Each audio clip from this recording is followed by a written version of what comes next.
All right, hello everyone. Thank you all for being here today. My name is, as you know, Greg Johnson, and I want to talk to you all about something today that doesn't get a lot of attention here at this point in our lives in college, and that's going to be workplace cultural differences in business across different continents, even within the same industry. So, what we're going to go ahead and do today is we're going to go ahead and look at one company that I've chosen in a field that I'm familiar with, finance, to another company, or excuse me, to another industry in a different country, and I've also chosen Japan. So first thing we want to do is we want to understand what is finance. Finance is the study of the system of money, investments, and other financial instruments. This can be either public, private, or corporate entities. Basically, anything to do with money, how it behaves, the people that manage it. And then the folks that take your money, for instance, and use that to make greater returns on your investment. That's what we're going to be focusing on today. So the company that I chose in the United States is going to be a broker that I again have experience with, and that's going to be TD Ameritrade. They're a full-service broker with over 9,000 employees and $1.2 trillion in assets under management.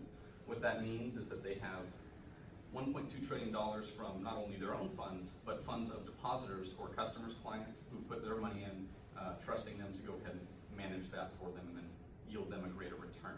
Established in 1971, they've been growing exponentially with about doubling every year and a half in employee growth. They recently acquired a company called Scottrade, which has been a big bump in those numbers. Now this right here, this quote on the top, a work environment that empowers, is taken directly from their website, the recruitment website, if you're looking to work for them in their career. Now, before we go any further, I want to go ahead and explain kind of what business culture is, or what culture in the workplace is. And that's going to be a set of ideas or beliefs that governs how one acts when presented with an opportunity or an action, and then how you respond to that action. So going into that, we have a work environment that empowers. Now, this plays on a couple key things for TD Ameritrade when you're looking at them, and that's going to be the individual.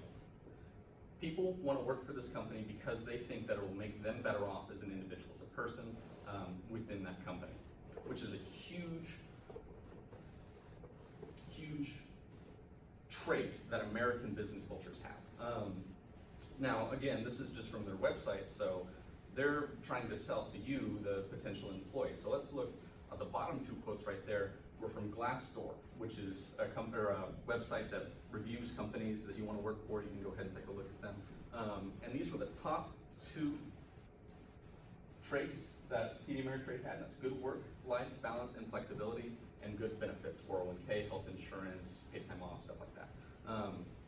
So focusing on this, again, we go with work-life balance.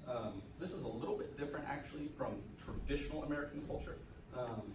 Because Americans, among a couple other countries, work the most hours out of anyone in the entire year.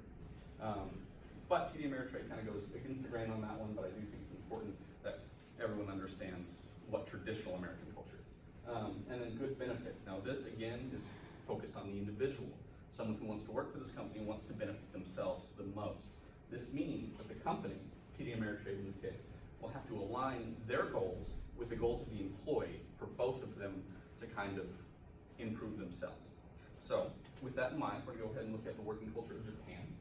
Now, Japan, in a lot of ways, is very opposite of this. Approval seeking, meaning that the employees, a subordinate, doesn't do anything for themselves without first seeking the approval of a superior.